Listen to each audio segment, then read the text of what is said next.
right, Immortals leading 1-0 right now against the yoe IRONMEN. For clarification's sake, Immortals starting down south. And for the tank picks here, we have Immortals, of course, 5 tanks, 2 AMX-50s, 1 IS-3, and 2 T-32s. Looking over at yoe IRONMEN's side, they have 3 AMX-50s and 2 T-32s. Yeah, so that's actually pretty similar lineups coming out from both teams. There's only one tank that is actually different, minus the T1s, of course. There's actually, Iron Buzz going with an IS-3, whereas yoe IRONMEN just going with an extra AMX-50. Yeah, I mean, it's going to give them a lot more, well, not a lot more, a bit more firepower. Yeah. And staying power, just those tanks. But anyway, we see like Student Yaya already pushing through the Abbey alone, and the other 4 tanks are like just sitting there waiting. It's almost like a bait of That's some like sorts. super defensive coming out from yoe IRONMEN right now. It's been a while since I've seen this defensive of a strategy come out from them. Only sending out one of their tanks to that central Abbey and having all of the other ones back at the base. So, I mean, I know why they're being aggressive, because they don't want to lose this set. Because if they lose this set, then they're really in trouble.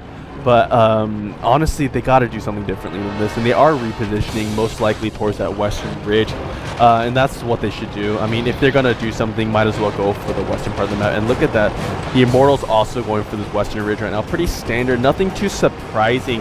At least other than that, the kind of lone T-32 on the Immortal side, or I mean, yoe IRONMEN side going to that central Abbey. But other than that, pretty standard. Yeah, both teams now going for this western ridge. Yeah, I think this is what won me over kind of to the Immortals. Is this one game, like one of the first times I casted, we saw the Immortals, and they went for this western push, and they did this 2-pronged push where it just totally tore the other team apart. And I was like, wow, that was really cool. That was really aggressive. That was fun to watch. That was really nice.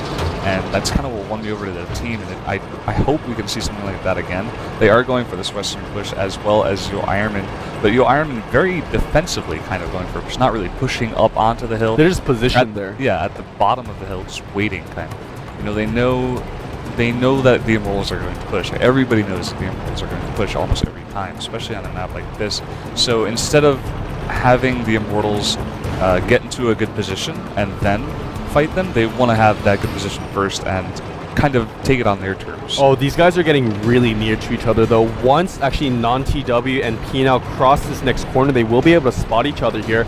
So yeah, these teams fairly close to each other now. We could see engagement. There they go. Oh, look at this. They are so close, actually. I didn't even notice. They are so close. And it looks like yoe IRONMEN pushing up a bit here. They are putting most of their tanks behind this ridge, as well as the Immortals pushing up here to defend their tanks. Both teams not afraid to engage each other. Now, PNL leading the forces from the Immortals, but he just ran into 4 of the tanks on yoe IRONMEN's side. He has taking fairly a little bit amount of damage, considering the amount of tanks he's facing. But look at that, he just takes so much damage right there.